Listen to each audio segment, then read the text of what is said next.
தேவர்களுக்கு ஒரு நாள் என்பது நமக்கு ஒரு வருடம் போல் அவங்களுக்கு ஒரு நாள். அதாவது நமக்கு ஒரு வருடம் வந்து 365 நாள் இருக்குது இல்லையா? அந்த 365 நாளையும் சேர்த்து அவர்களுக்கு ஒரு வருடம் ஒரு நாள் என்று கணக்கு. 6 மாதம் பகலாகவும் 6 மாதம் இரவாகவும் அவங்களுக்கு இருக்கும்.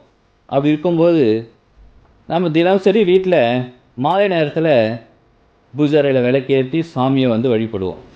அந்த மாலை நேரம் தான் அவங்களுக்கு ஆடி மாதம். புரிகிறது இல்லையா?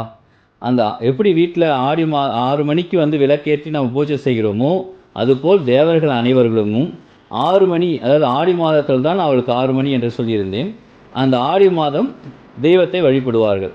அதுவும் 6 மணினா நம்ம வந்து காமாட்சி கழுத்தி அம்பாலை வந்து நம்ம எவ்வளோ வழிபடுவோம்.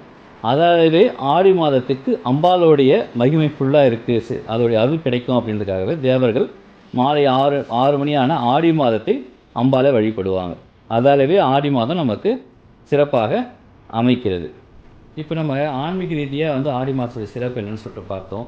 அடுத்தது பார்த்திங்கன்னா ஜோதிட ரீதியாக ஆடி மாதத்துக்கு என்ன சிறப்பு அப்படின்றத உங்களுக்கு நான் சொல்கிறேன். இப்போ மாதங்கள் 12, சித்திரையிலிருந்து பங்குனி வரைக்கும் 12 மாதங்கள். அதில் வந்து ஆடி மாதம்னு பார்த்திங்கன்னா சூரியன் கடகத்தில் இருப்பார். அதாவது என்ன அப்படின்னா ஒரு ராசிக்கும் ஒரு நவகிரகங்கள் அதிபதினு சொல்லுவாங்க. இப்போ மேஷத்துக்கு சுக்கிரன் அதிபதி, அதே மாதிரி கடகத்துக்கு சந்திரன் அதிபதி. இப்போ 4வது மாதமான ஆடி மாதம் சந்திரனுடைய வீட்டில் சூரியன் வந்திருப்பார். இதுக்கு என்ன அப்படின்னா சூரியன் வந்து நம்ம தந்தையாகவும் சந்திரன் வந்து தாயாகவும் சொல்லிட்டு நம்ம சொல்லுவோம். தந்தை வந்து தாயோட வீட்டுக்கு வரும்போது யாருக்கு அங்கே மகிமை? சந்திரனுக்கு தான் அது அதிகம். சந்திரன்னா யார்? தாய். தாய்னா அம்பாள். அவ்வளோதான், வேறு ஒன்றும் கிடையாது. அதாவது தான் ஆடி மாதம் இவ்வளோ ஒரு சிறப்பு நமக்கு எல்லாருக்கும். ஓகேங்களா? இப்போ அடுத்தது வந்து அறிவியல் ரீதியாக ஆடி மாதத்துடைய சிறப்பு என்ன அப்படின்னு சொல்லிட்டு பார்ப்போம். அறிவியல் ரீதியாக பார்க்கும்போது நமக்கு பருவநிலை மாற்றம் இருக்குது இல்லையா? அதாவது சித்திரை வைகாசிலாம் கோடை காலம், வெயில் ரொம்ப அதிகமாக இருக்கும். அடுத்து வர ஆவணி புரட்டாசி அப்படின்னா பார்த்தீங்கன்னா கொஞ்சம் கிளைமேட், அதாவது வந்து வெப்பநிலை வந்து மாறி இருக்கும். அந்த இடப்பட்ட ஆடி மாதம் வந்து வெப்பநிலை ரொம்ப மோசமான நிலையில் இருக்கும். அந்த நேரத்தில் நமக்கு என்னென்னா மனிதர்களுக்கு தொற்று நோய்கள் அதிகமாக வரும். அதாவது அம்மை, காய்ச்சல், ஜலதோஷம், இது போல் பல நோய்கள் வரும். இதற்காக அந்த காலத்தில் என்ன செய்கிறாங்கன்னா வேப்பிலையை வந்து மருந்தாக கொடுத்தாங்க.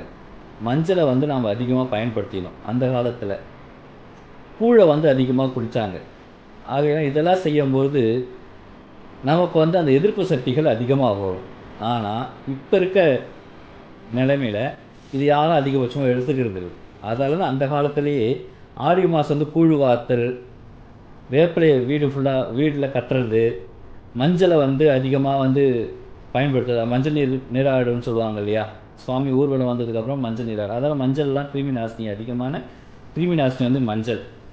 ஆகையினால் இந்த மஞ்சள் நீராடுதல், வேப்பிலையை வந்து வீடு ஃபுல்லாக கட்டுறது, கோவிலில் வந்து கூழ் வார்த்தல், அந்த கூழை வாங்கி குடிக்கிறது. நம்ம கூழில் பார்த்திங்கன்னா அதிகமான புரோட்டீன், சுண்ணாம்பு சத்து, பொட்டாசியம் இதெல்லாம் நிறைய கேழ்வரகுல இருக்கிறதால. அதுக்கப்புறம் மஞ்சள் வந்து நல்ல கிருமி நாசினி.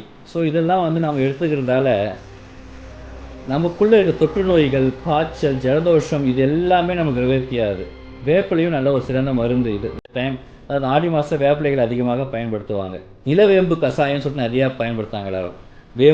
வேப்பிலை, அது மாதிரி வேப்பிலையை வந்து பயன்படுத்துறதாலையும் உங்களுக்கு தொற்றுகள் போகும். ஸோ இந்த மாதிரி வந்து ஆடி மாதத்தில் நிறைய சிறப்புகள் இருக்குது.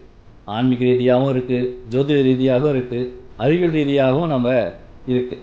அதனால் ஆடி மாதத்தில் அம்மனை தினந்தோறும் வழிபட்டு வெள்ளி, செவ்வாய், ஞாயிறு, பௌர்ணமி, அமாவாசை இந்த மாதிரி நாட்களில் அம்பாவை வழிபட்டு அவர்களுடைய பூர்ண ஆசியும் பெறுமாறு கேட்டுக்கொள்கிறோம். நன்றி, வணக்கம்.